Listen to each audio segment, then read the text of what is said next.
Let's hear your theory about Empire Ants. So my theory about Empire Ants is about the dreamers are what's keeping New York running. It's that hope of I want to get there, and then you're just these little worker ants working hard to get where you need to get. Okay, You know, I'll buy we're that. in this loop of capitalism, but we got dreams. Yeah, I thought it was just like a cool vibey song, but now it has such a deeper meaning.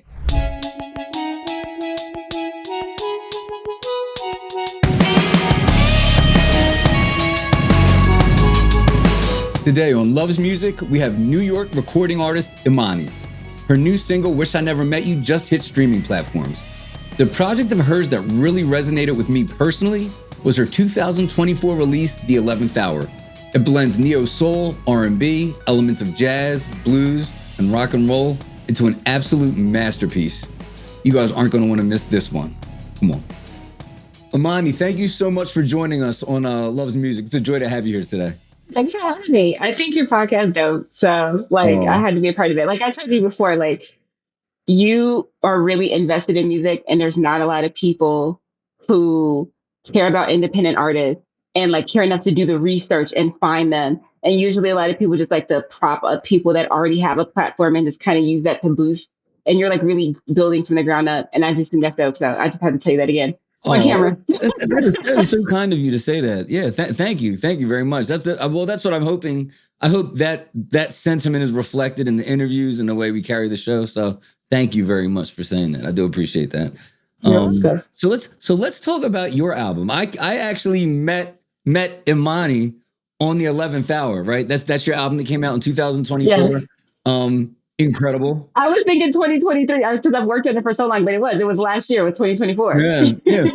So, I have so many thoughts. Usually I give like this like blanket statement about the whole project, but there's so many things happening on this project. So we're going to have to dissect this a little bit. All right. Yeah. All right. First off, what you're trying to do, I believe, right, is one of the hardest genres to break into. I think trying to be a woman in like that neo soul R&B realm is really difficult because the women that have succeeded are so iconic, right? Yeah. So unless you're like the best in the world, you know, as a singer, you're just going to be, you know, karaoke Alicia Keys or karaoke Jill Scott. You know, you're going to sound derivative, you know? So you either got to be doing something like crazy, maybe like in like another lane, almost like a Her or like a Janelle Monáe, who's doing something like a little different so they can kind of like stand on their own, you know? Yeah. Or you just have to be one of the best singers in the world.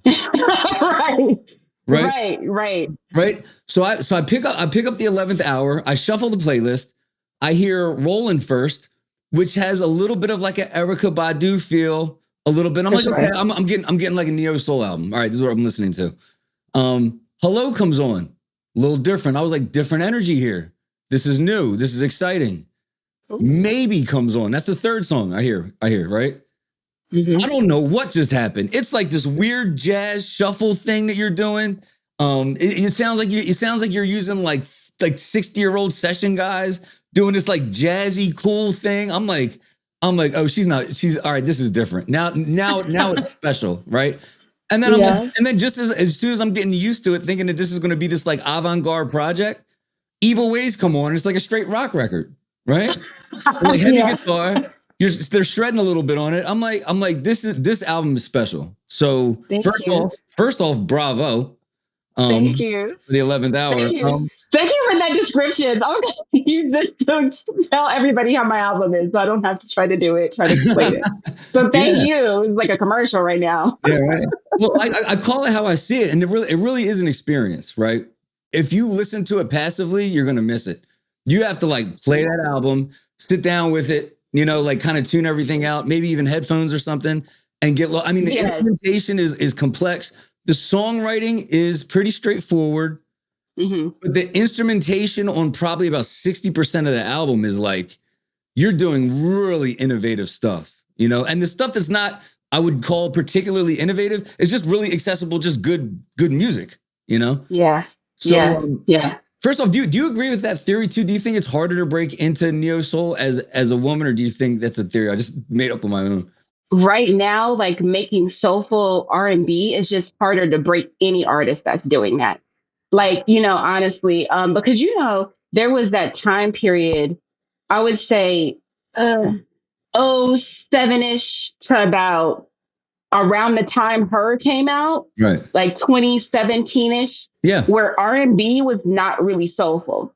Like everybody was going and doing like the kind of like poppy R&B Right. vibes. Mhm. And then everybody was kind of trying to EDM thing, sort Right. of, kind of. And You're then the right. rappers were trying to, It was. sing. And then the singers were trying to be hard like the rappers. And then it was just a really big period where there was no R&B, like really, Right. like active like R&B. So I think we're like starting to kind of come back. Like 2017, like I said, when Her came back, I feel like Her really like put her stamp on things and was like, we're back. Yeah. Yeah. Daniel Caesar came Right. out around that time. It was like the R&B was starting to pick up. Yeah. Yeah. That So it's makes hard sense. for sure. And there was like R&B stuff, but it was almost like alternative R&B, like you said. It was like Right. it was R&B, but it was like hip hop adjacent. Or if it was like R&B, like older people would come out and like this, it sounded like stuff my parents listened to. You know what I mean? Right. Not Right. like, And SZA was a big part of like trying to bring some of the R&B wave in too. absolutely. It's not as soulful, but it still has like the elements, Right. of R&B. Yeah, absolutely, absolutely. She's great too. Amazing. Yeah. So something else that I realized too is as I'm listening to the music, right? I'm trying to listen to it objectively, and I'm like, what's making this album so different? Because it feels different. You know what I mean? Songs in A minor feels a certain way. The Jill Scott album is kind of like escaping me. But like they felt a certain way, and when I was listening to the song "Hello," and I was like, why is this different? Why does it's? I know it's R&B. I know it's like soulful. I'm like, why does it feel so different? And I think that the one thing that neo soul movement kind of missed was like a youthful fun, right? Yeah. I feel like when like Alicia Keys came out, she was already like a grown woman. Right. She was like 20 years old and she had lived for 40 years. You know what I mean? Right.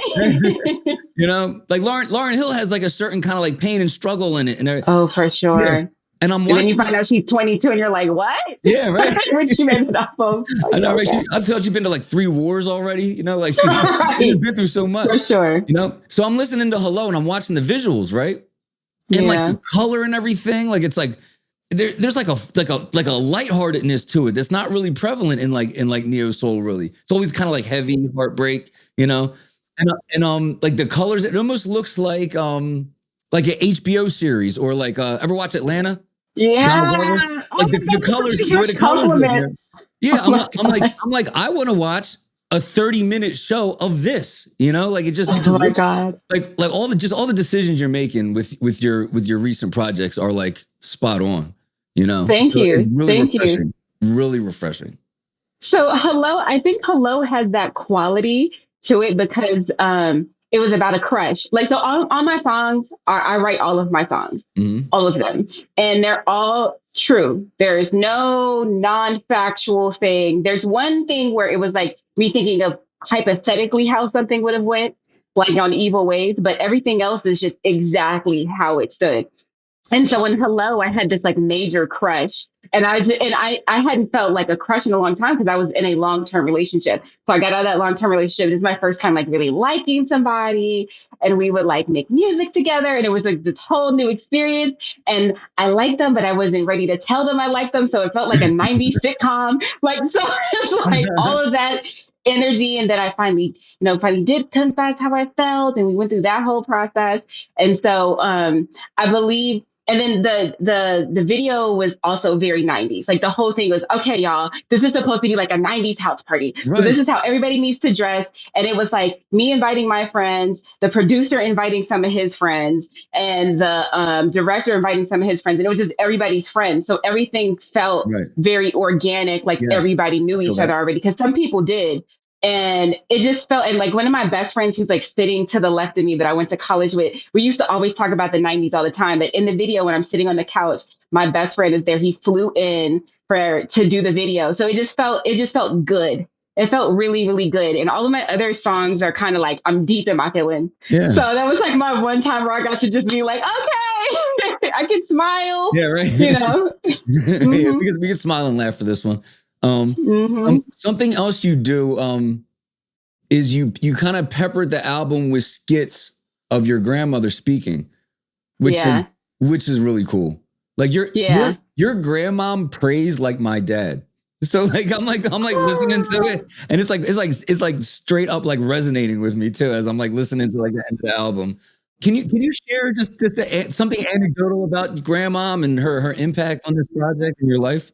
So first of all, okay, I always feel kind of bad sometimes because I was just recording her. We were just talking. Yeah. She didn't know that she's being recorded because, like, at that time, she had just turned 90 or 91 or something like that. She had just made a big birthday. I think it was 90. Okay. And so I was like, I came to visit her for her birthday. So some of those recordings are from when I was visiting her on her birthday.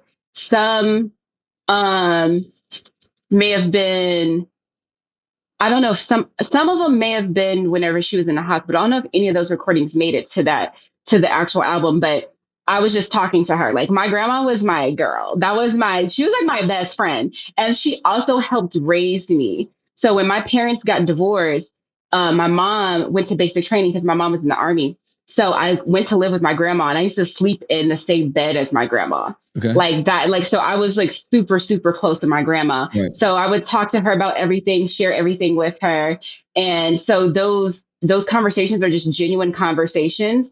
And I always knew I wanted to use it for something because those conversations were recorded in 2016, 2017.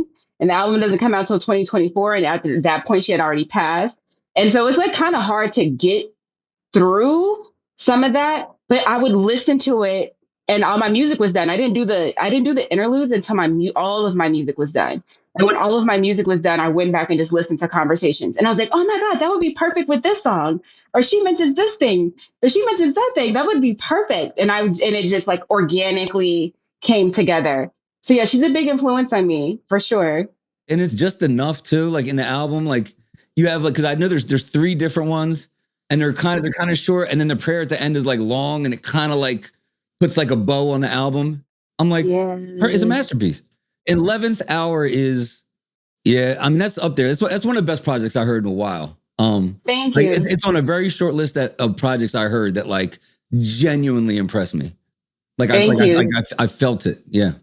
Thank you. I really appreciate that. So the other thing is the 11th hour, the name came from like pretty much whenever I was recording that stuff, I didn't know that my grandma had cancer at the time. And we found out later. And then she probably died maybe a year after the recordings. And so it felt like when I listened back to it, like she was trying to get that last little bit of wisdom to me, like just imparting that information to me. And the prayer is actually me telling her about Roland.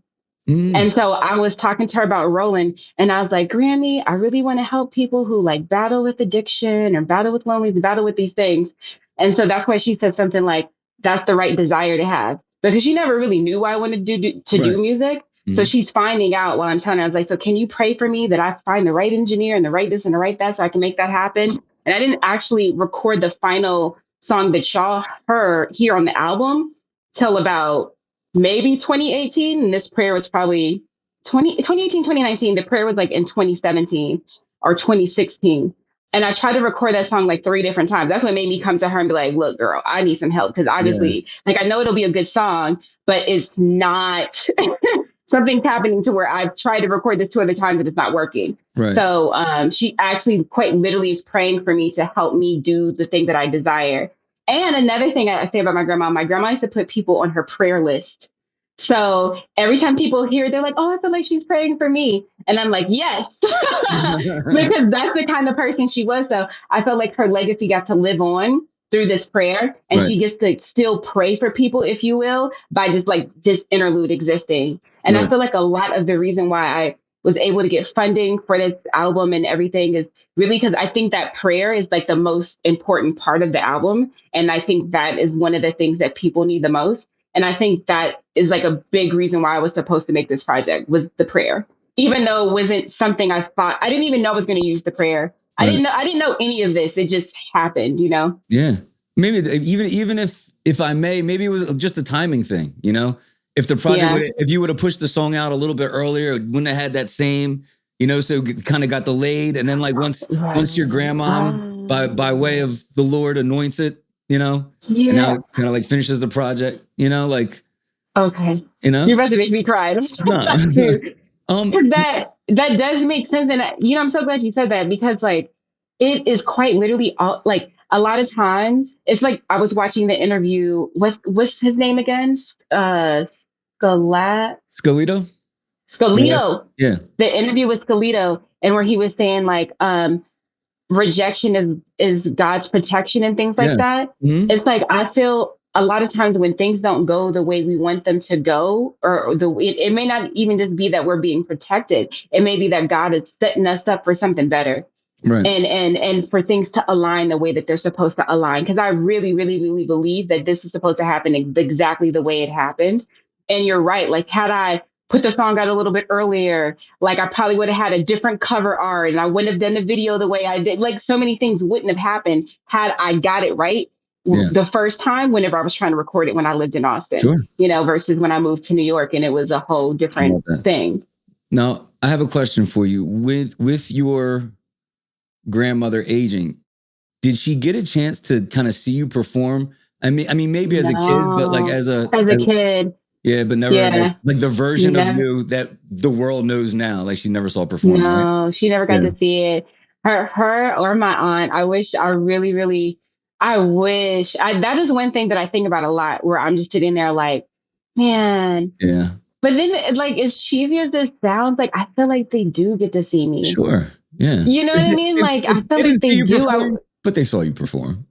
Yeah, you know what I mean? Like I feel like I still feel like they're with me. I feel like they still guide me. Yeah. There's a lot of things that I've gotten through because I can kind of still hear them. Like I can hear that advice. I can hear them telling me, all right, do it this way, do it that way. You know what I mean? Yeah. And so yeah, but that does suck. I'm not gonna lie. I think about that a lot. Yeah, that's so funny. I'm like that too. So my mom's mom, super artsy, super into Broadway music, passed away when I was 21, 22. Like a year later, I did a play.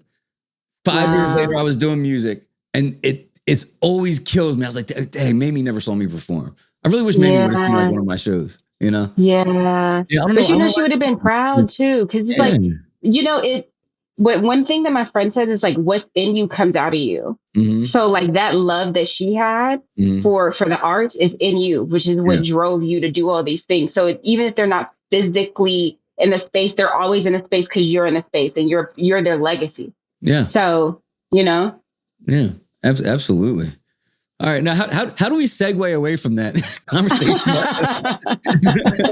so talk to me about the actual logistics of the album. Obviously, you sing the tracks, you write the songs. How involved in the instrumentation are you? Are you using session guys, using tracks? Like, what are you? So it depends on what song we're talking about. So we'll start in order. Roland is produced by my middle brother, my brother who's right ahead of me, and we sampled. I forgot the name of the song. We sampled a song. And it's definitely like an interpolation of On and On by Erykah Badu. It's 1000% that. Yeah. Almost like an homage to it. It's like not the exact song. Yeah, it's like I love that woman.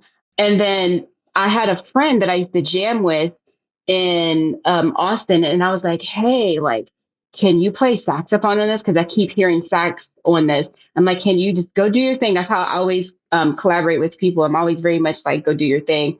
And then they'll do their thing like maybe 5 different times, and then I'll arrange it. So I'll get it. I'll put the stems in Audacity, and I'll decide what I want to keep and what I don't want to keep. Okay. You know. Good. So and then Hello was completely produced by one of my producers. I only worked with him one time. Lennox the Great, shout out to him. I remember when I was recording that song, I would go to his house and he started playing the beat. And a lot of times, so my writing style is like freestyling. Okay. So I like freestyle, find the vibe, because I've heard a lot of people talk about that being the style. So they freestyle, let whatever come out. And then I will go back and fill in the blanks when I don't have stuff. And so I'm like, I felt it. I felt the song like coming out of my body. And I have a hard rule, ABR, always be recording. So I felt it coming up. I was like, get the mic on right now. Right. Like, I need you to do this right now. Cause I'm like, I need you to catch this. Yeah. Like, I need it to be caught. And he caught it. And so we had like the reference from it. So that was just like all his production. Okay. And then Before You Let Go is my oldest brother's production. That's all his production. And then Make Love is the same brother who made Rollin', and that's a sample as well. And then I got my buddy to play guitar on it, and he puts those like guitar, like kind of like rockish kind of vibes to it, and he does that crazy solo. And then at the end, and so it's the same thing. They do all these solos for me. I'll take it home, and then I'll arrange the stems.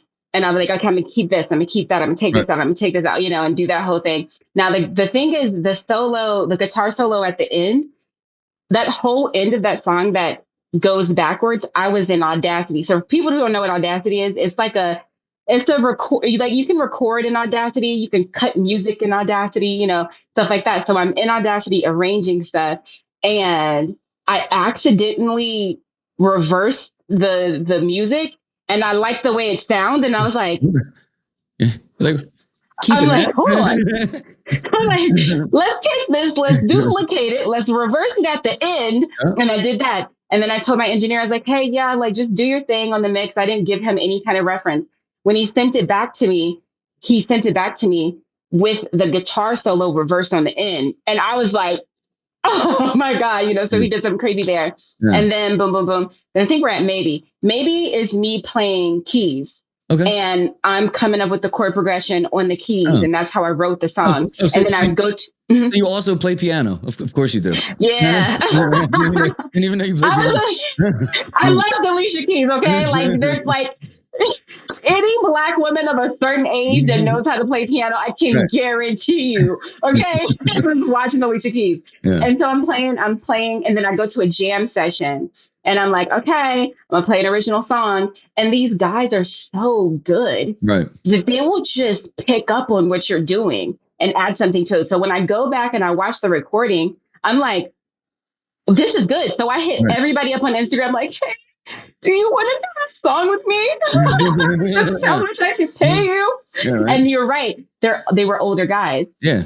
So they're like, like 50s, 60s, No. probably more 60s than anything. And Hey, for Maybe, they were older guys. Wow. Mm-hmm. Yeah, I just pulled that out of the air. Yeah. How about that? Yeah. So when you said that, I was like, this is good. Wow. And so that's how we did Maybe. And then my cousin is playing the organ. And I used this one, you ever heard of Sound Better? Mm-mm. Sound Better is basically like this website where you can go and you can hire like session musicians and all this stuff. And I wanted strings on there so bad because like I'm a big Neptune fan. So Sure. a good string section is just all that I need. Like I love the beginning. I love the like interlude to All of the Lights, like those strings. Yeah. And then I'm a big fan of like the old school 60s where they would just have this string section. So I was like, this needs a string section. It needs the drama. Right. So it's the same chord progression all the way through. We just slowed it down. And then this guy, he plays strings for me. He gives me two separate versions of strings. Because I was like, I want something that feels cinematic and this and that. And so he's like, I recorded two versions of these strings.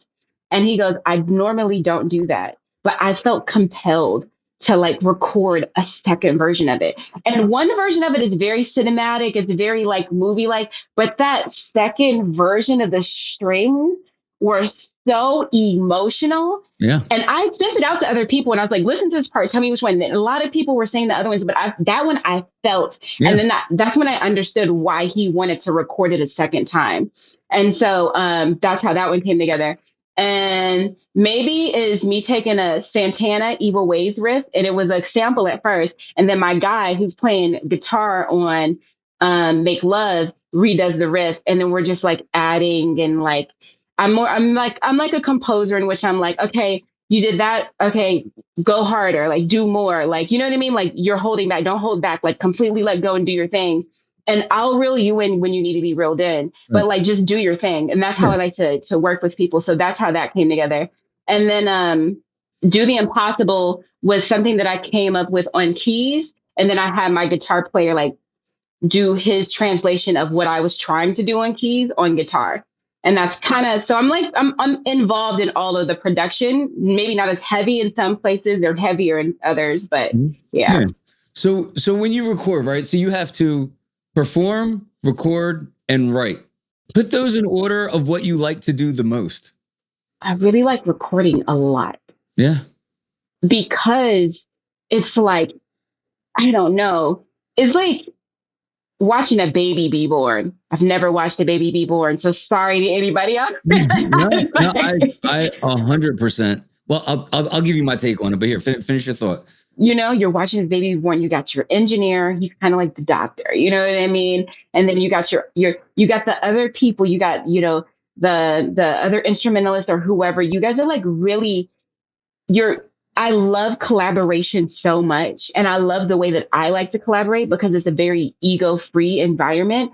So it just feels like magic when you are making something that never existed with another human being and you're putting it feels so magical. It's one of the best feelings that I could ever feel. So I love creating, I love recording.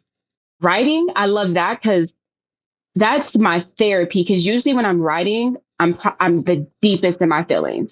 So I'm probably crying. I'm in a room. The room is dark.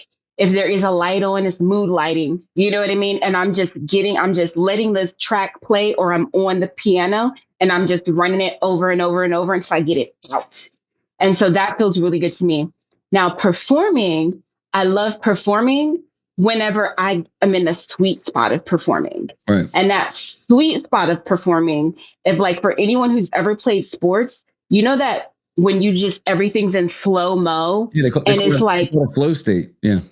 Flow state. Flow state performing is top tier. And that's hard. That is hard to decide if that's if it's higher than the recording piece or not. But like flow state performance, when you're just like totally out of your head, totally out of your ego, and you're just expressing whatever you need to express, and the crowd is just as into it as you, and you may not even notice it or not because you're so in your zone anyway, so you don't even know, and you got to watch the recording back to even remember what happened. Like that, that's up there. But when it's just like the stereotypical like kind of performance where I'm like trying to get there, but I'm not quite there, it's like not as high on my list. Yeah, I know what you're talking about. Like you start the set and like something just comes into the room and happens, and then an hour later the set's over. You're like, I don't remember any of that.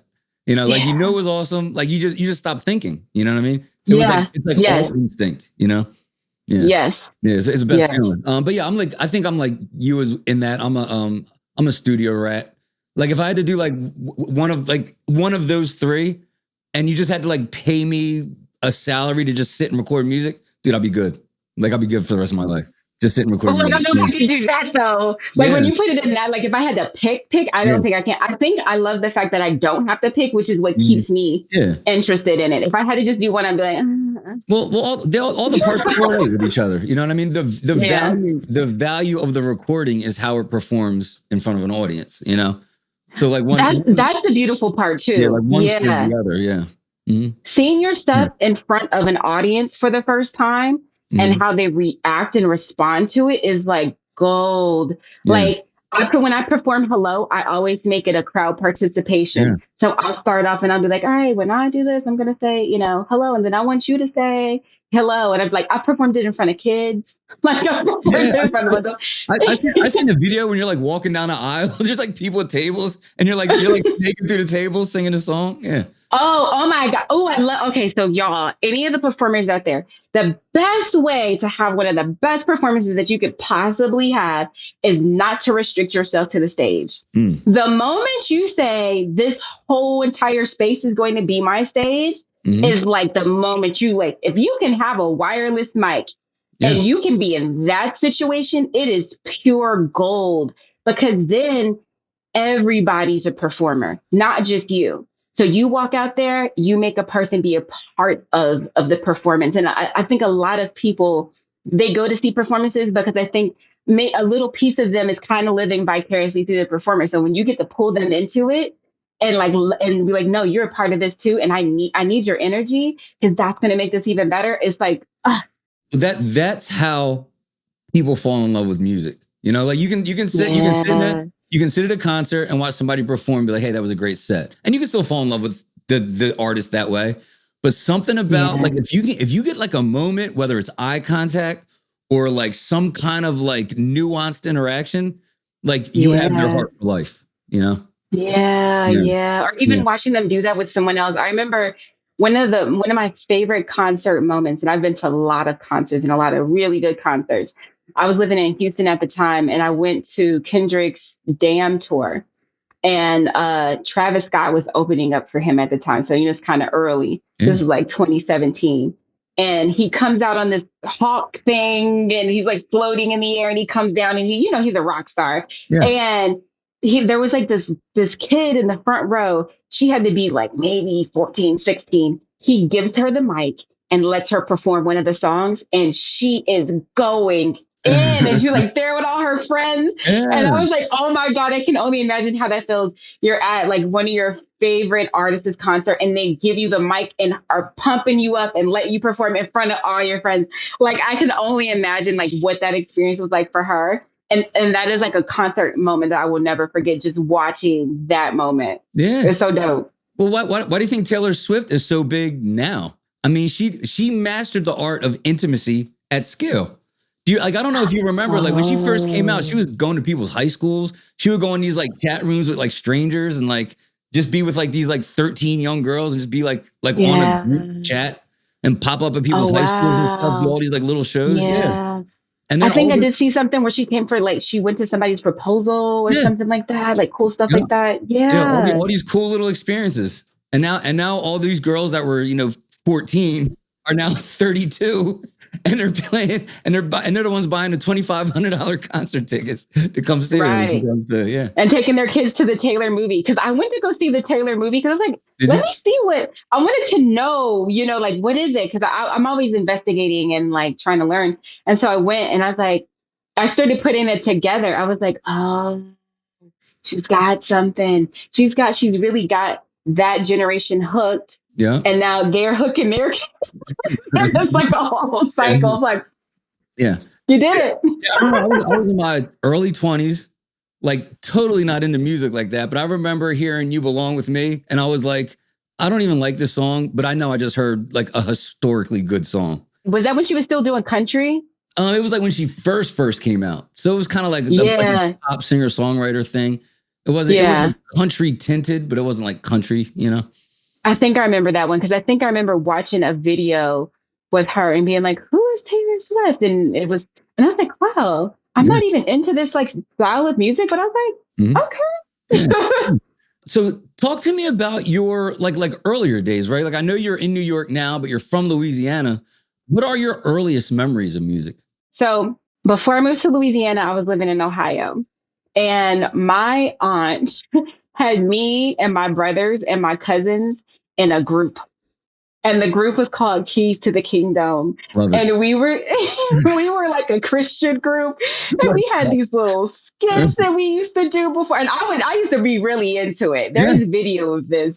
I think my mom has it. But like those are my first earliest memories. And one of my biggest memories is before we had the Keys to the Kingdom group, my aunt was still living with my grandma at the time. And I remember she had my oldest cousin in a group with his two friends and they would record and they would record at home, which, like this is the 90s. So recording at home is not the recording at home that it is today. No. So I remember being like, I wanted to stay and my grandma was like, no, okay, Niecy, you gotta you can't be in here. And my aunt was like, no, let her stay. But she just has to be really quiet. And I got to be like 5 years old. Really? And when I tell you I was the quietest 5-year-old that ever was because I needed to know what was going on in that living room or dining room, I was just like glued and I was quiet. I wasn't saying nothing. I just wanted to see it. And those are my earliest memories, just being in that group, seeing my cousin, seeing my aunt, and just being like enamored. And I can't tell you why. I really, to this day, I don't really know why I was so enamored, but I just was. Yeah. I don't know why. It's like, it definitely doesn't happen on purpose, right? Like I remember just like one day there was life and then like one day I heard music and I was like, my life wasn't the same anymore. You know, like I don't Yeah. know. It wasn't like anything. Like it wasn't like a decision. You know, just like it just clicked, No. right? Right. It's what Jay-Z said. It's like, it's not the life I chose, it's the life that chose me. It Yeah, feels like that a lot yeah, of times because you're just like, you're just in it and you can't. yeah. I remember one time, I will say this. It was like, I was going through a lot. This was like 2017. I was going through so much. And I was just like, I don't even care anymore. Just remove the desire. I was Mhm. like praying. I said, remove the Yeah, desire from my. I've never felt so sick in my life. I yeah. literally felt like something was being ripped out of my body. And I remember like being like, am I getting an answer to my prayer that I obviously don't really actually want now that I'm thinking about it? And I was like, I will never ever pray that again. Can you expand that story? You were sick in 2000, like physically sick in I 2017? felt physically sick because Right. because I asked for the desire to be removed from me. From Because I was for just like, to be in music. To you asked for the yeah, desire to do music to be removed because it was like a yeah. burden. It was like just you were just Yeah, it carrying it. It felt was like a heavy. burden. Yeah. Yeah, Okay. but then when I did, I started to feel sick because I was asking for it to be Right. removed. And I think it was some kind of weird way, maybe it was, but I was like, I got to unpray that because this is not it. Yeah. And then when I think about it, I'm like, I'm so passionate about the arts. What would I be doing? What else is there for me that I would be passionate about living life for? There's nothing. Yeah. Well, you were acting in contrast to your nature too. So like if it's in you to Oh, create and you're trying to not create, you're literally yeah, forcing yourself to not create. Like you're gonna feel like that yeah. friction, you know, maybe not right away. Like at first it might be a break. Like I'm in the studio every day and now I have like a weekend off. But like sooner or later, it's in you, you know? Yeah, that's so good. That's so good. And I want to, and while we're here, I do want to encourage anybody who's listening, like if you have a desire to do anything, whether it be arts, it doesn't matter what it is, when you have that strong and passion and desire, I'm telling you, you'll feel so much better when you're doing it versus when you're not. Sure. I can promise you that. I know. Hmm. Yeah. Yeah. Well, I think one of my guests said, I think it was Mason. He was like, he's like, you gotta write. He's like, you gotta write bad songs. He's like, but just write. Yeah. Yeah. He said people won't write because they're scared to write bad songs. He's like, write the bad songs too, and eventually they'll be good Yeah. songs. But you just gotta write. Yeah. Yeah.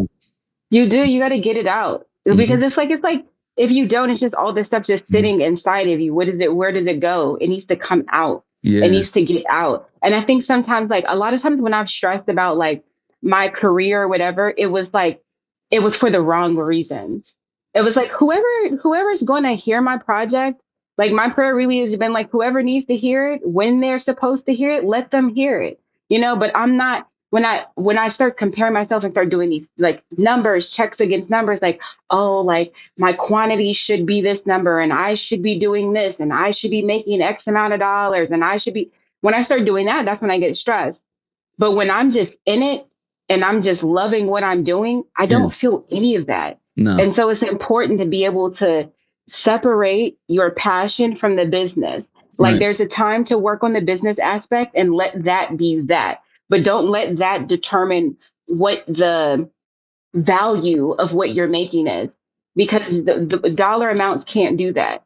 Like I say all the time, there's times where people reach out to me at certain times when they're going through certain things and told me that they're listening to a song.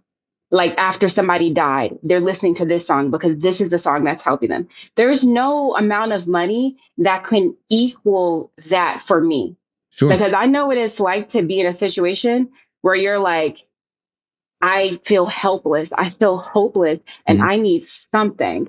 And then a song be the thing that'll just Mhm. get me where I need to go. And I Yeah. can't put a dollar amount on that. Yeah, can we actually hang out there for a minute? Yeah. There is a little bit of a theme in the music of a hope of a I feel like there and maybe I'm overreaching, but you do have like a heart for the people that are going through darker days, whether it be like mental health, whether it be like depression. It's not the whole album, but like I feel like there is like tones of that sprinkled in there. Is that Yeah. is that accurate? Like, do you feel like Yeah, for mm, sure. So mm, like so if you watch the rolling music video, right. so to backtrack it, when I asked my grandmother to pray with me, I Mm, wanted to help people with depression. I wanted to help people who had struggle with addiction and things like that because I grew up with an addict in the home. mm, So my stepfather, um, he had an addiction to crack. So like seeing that experience, I always wondered what it was.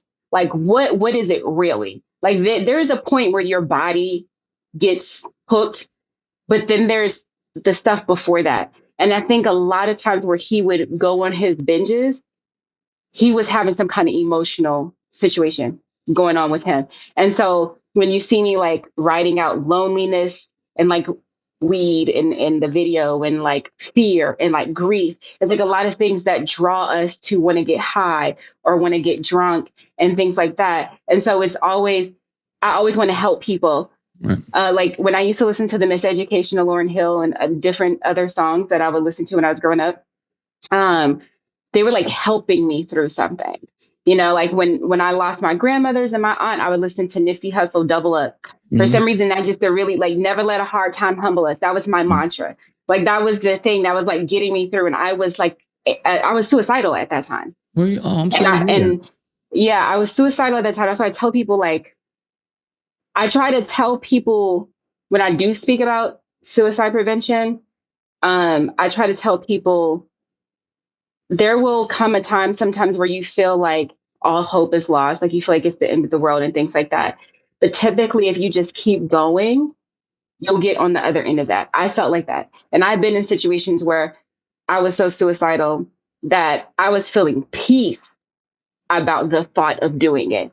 And I'm like, that's like the danger zone where Yeah. you're like, you start to feel a sense of relief Right. by thinking about doing it. And so I try to encourage people all the time, just don't, if you think about how am I going to get through the year, that's too much. You think about trying to get through the month, that's too much. You might be thinking about trying to get through the week. Don't concern yourself with the day. And sometimes you won't even be able to get through the day. Like my aunt said, sometimes you have to take things moment by moment. So just try to get through that moment. Try to get to the end of the day and just concern yourself just there. And whatever's going to happen tomorrow, do with that tomorrow. But just try to get through the day. And so I try to encourage a lot of people to not give up because I know 3 people who have committed suicide. So I try to encourage people not to. And I try to encourage people not to get on drugs because drugs can mess with your state of mind too, Sure. and with your decision Oh, your making. chemicals and stuff. Yeah, like throws you off. Absolutely. Yeah. Yeah. Yeah. I think it's hard. I think it's going to sound. And I don't mean to oversimplify it, but if you were having an awful day, but you knew for certain that awful day wasn't going to last forever, wouldn't it be easier to cope with that hard day? I think a Yeah. lot of times people will take the negative condition, and what happens is they extend it over forever. You know, and I'm Yeah. like, I'm just always Yeah. going to feel like this. You know, Yeah. Yeah. and That's that's the why you hard start, part. and you feel trapped. That's where the sense of feeling, that's where sadness comes from, feeling trapped, feeling like you don't have options, you know? Yeah. Yeah. So, Feeling like it'll never end. But yeah, it does end. So if you're at home and you're thinking about taking your life, do not. no, Your yeah, life, let me tell you, people will be sad. You do matter. People are going to miss you. It's not going to make it better for anyone. So if you're thinking about doing that, just don't do it. Hold on. Find something to hold on to and just hold on because I promise you will get better. I am absolutely, living proof of that. You know, absolutely. I lost my grandmas and my aunt within a 9-month time period. 3 people, 3 matriarchs. It was the roughest time of my life. I felt horrible. Mm-hmm. And somehow I got through that. Right. So you can get through what you're going through. Yeah, good advice. And yeah, and if all else fails, find me on my socials and send me a message. Julian Jones, Instagram, Facebook, TikTok, whatever. It's my first and last name, you know. Find me, you know, and I'll talk to you. Moving along. Who are you listening to now that excites you? Like what music is out now that gets you going? I listen to so much obscure music. I do not even listen to R&B. I know that sounds crazy, Yeah. but I do not listen to R&B because I'm so afraid of sounding like by accident, Yeah. like someone else. So I listen to a lot of stuff I listen to is super obscure. I don't even know what you would call some of these genres sometimes. Um, like for instance, like Melody and Melody's Echo Chamber, very much like I was telling you about it. Tame Impala, like this kind of Yeah. psych rock Let's go. kind of like stuff like that I really love. One song that has gotten me through this year is Saint Chroma by Tyler the Creator. It is my favorite gym song. Like Tyler the Creator's mom is on there like doing these affirmations and basically telling people like to never shrink themselves and telling them they are the light. And I'm just like, yes, like stuff like that. Mhm. Do you know, I forgot her name. Do you know Little Dragon? Yeah. Mm-hmm. The lead singer and Little Dragon has an album. I forgot the name of it, but I was like watching these random Mm-hmm. interviews and then I saw her talking about how she has this album Yeah. coming out and it was dope. I've Yeah. only listened to it once, but it was really, really, really dope. So check that out if Yeah. y'all haven't checked that out. I Yeah. forgot her name, I but I was discovered Little Dragon because I had the song with the gorillas. Mm. Yeah. Empire Ant. Yeah. That is my jam. I love that song. But I tell you, I run anytime I play that song, I put it on repeat. And Yeah. I'll just have it on repeat for however long. Like it'll just keep running and running. I have this theory about that song. Yeah. All right, And I think this is gonna be some good content. Let's hear your theory about Empire Ants. so. My theory about Empire Ants is that Empire Ants is about all the people who moved to New York with a dream. Okay. And how basically like the dreamers are what's keeping New York running. Okay. It's that hope of I want to get, Mm-hmm. I want to get there. And you're just these little worker ants paying, working hard to get where you need to get. Okay. We're in this loop of capitalism, but we got dreams. We got dreams, baby. You know what I mean? It's like, to me, it feels like that. Yeah, I thought it was just like a cool vibey song, but now it has such a deeper meaning. Your little dreams, working the machine. Yeah. Yeah, that's like my era too. Like that alternative from like 2010 to 2013, right? When like it was like 40 good bands that came out within like a 3-year span. It was like Tame Impala, Kings of Leon, Mumford, Cage the Elephant, Black Keys, Arctic Monkey. Like there was like 25 great alternative bands, and they all came out with What do you think that was? What do you think was in the air? Good question. I would think music was turning away from the synthier like pop sound, like because the earlier 2000s, there was a lot of like synth pop, MGMT, Passion Pit. That was like the first big pop machine. So you had like your 50 Cent, your Eminems, like the boy band stuff was kind of done. So all the boy band people had like solo albums. So the alternative to pop music was all these cool bands. So like so imagine you're listening to like Britney Spears and Timberlake and 50 Cent, and then you hear a Kings of Leon song. You're like, what is this? Like this is different than everything. And then you had this big resurgence of bands. And then the festival scene too. The festivals were really good around like 2009, 10. Oh 11. Yeah. So you would hear like 20 bands in like the same weekend. Yeah. Oh wow. What's funny? I found so I was in this thing at work called Music League where it was like think of like what is that basketball, like those basketball tournaments.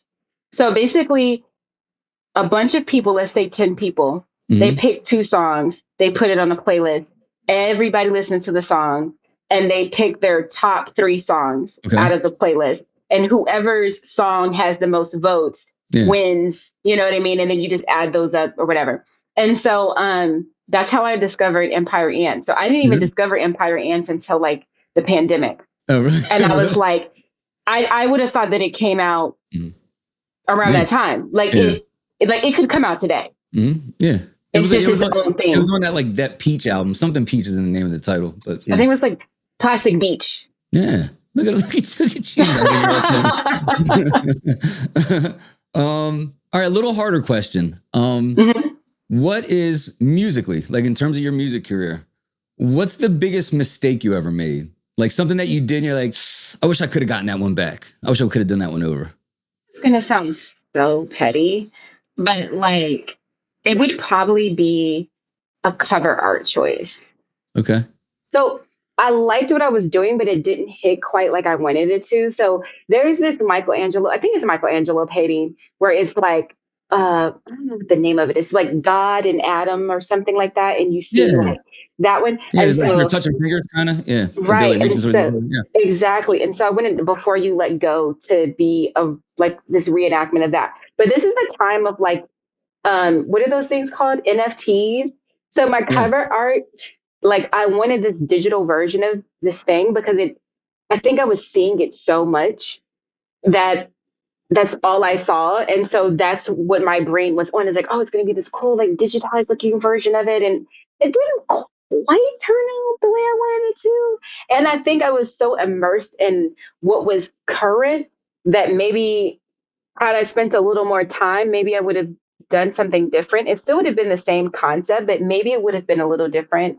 And I wouldn't have rushed to finish the cover. I would have like waited. But then also I Okay. had like a deadline. So I was like, not my favorite cover art. It's cool, Yeah. but not my Okay. favorite cover art.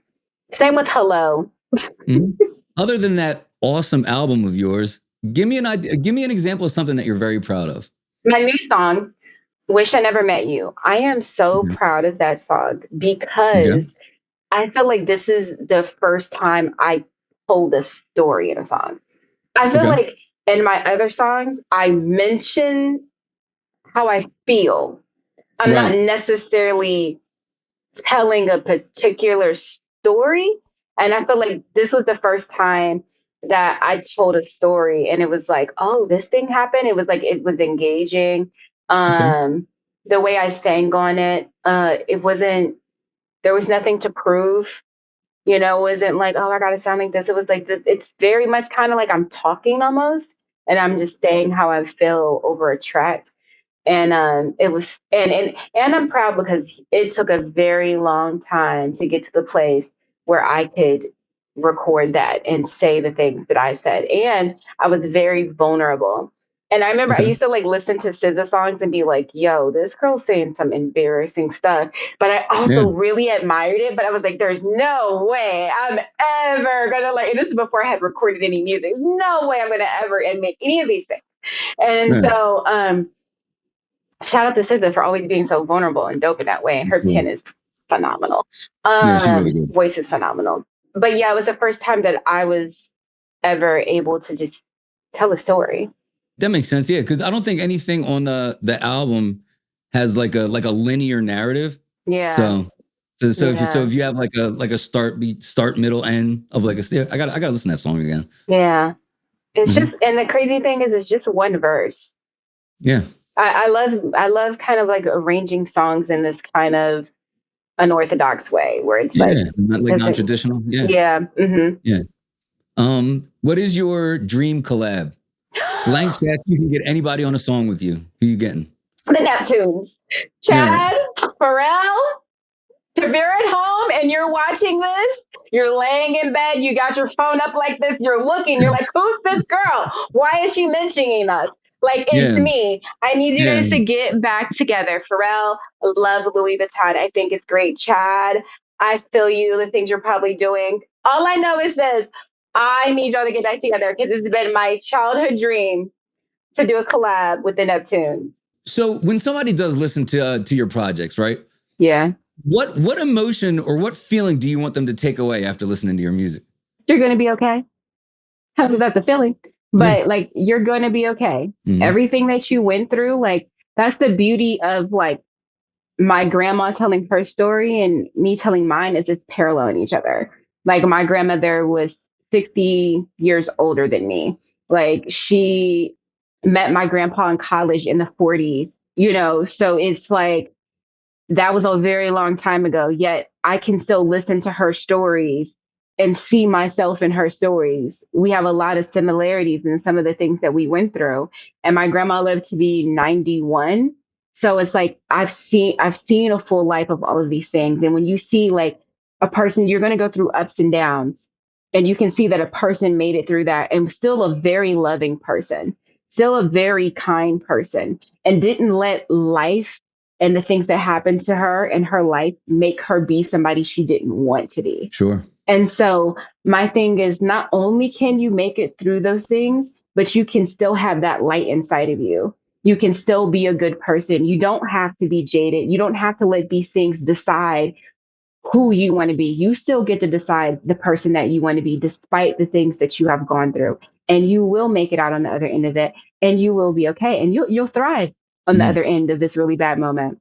Oh, that's actually a great message. That's awesome. And I feel that in the music. There's an element of hope. You're going to be okay. It's like there's almost like a whimsy to it. Like it's also not that deep. You know what I mean? Like you don't have to take yourself too seriously. You know? Yeah. I like that. With all the different ways we can all reach out to each other, if there was only one single way to support you and your movement, what's the single best way that somebody can support you? You have to tell people about me. Okay. Y'all, if you're at home, I'm telling you, as an indie artist, sometimes you can get lost in the algorithm, or people can just become so inundated because there's so much music and there's so much entertainment and there's so many things going on. The best thing you can do is find a song that you like by me and send it to whoever you think will like it and say, yo, I just found her, blah, blah, blah. Like, this is really good. It reminds me of this. I think you'll like it. Mm-hmm. The best thing you could do is put me on a playlist so I'm at the top of mind. You know what I mean? Those are the best things you can do, because I need help reaching other people. And if you all share what I'm doing, that is going to truly, truly, truly help me, because I make the kind of art that I want to make. I don't make what's in. I make what I want. I make what I feel like. I say how I feel, and I hope that it can help you with how you're feeling. Absolutely. So I don't compromise on my art. So because I don't compromise, I need as much help as I can possibly get. Yeah. So share. All right, y'all heard it here first. Let's run IMANI's numbers up. If you hear the music, if you like it, share, repost, tell your friends about it. IMANI, I got to tell you, I had an incredible time talking with you, getting to know you, spending the last week just like with your project, just in your content.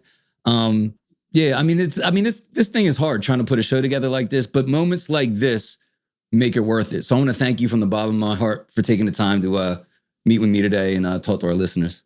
Thank you. This, like, meeting you on Threads made me be like, I gotta be on Threads more, because there's some interesting people on Threads.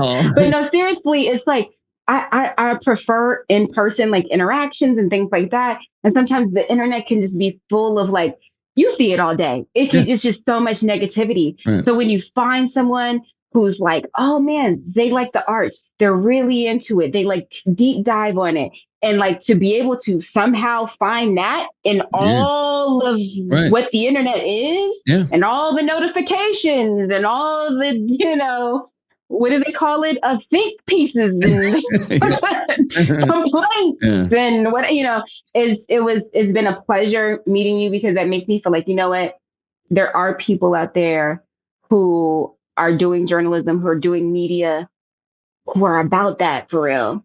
And that gives me hope, because then that means I feel like I'm not going to get lost, because there are people who want to support what we're doing. And I thank you. So please keep doing what you're doing. Because again, I can't tell you enough how dope I think that is, that you're doing what you do, the quality of your cameras, the sound, like everything, how you have that thing in the background.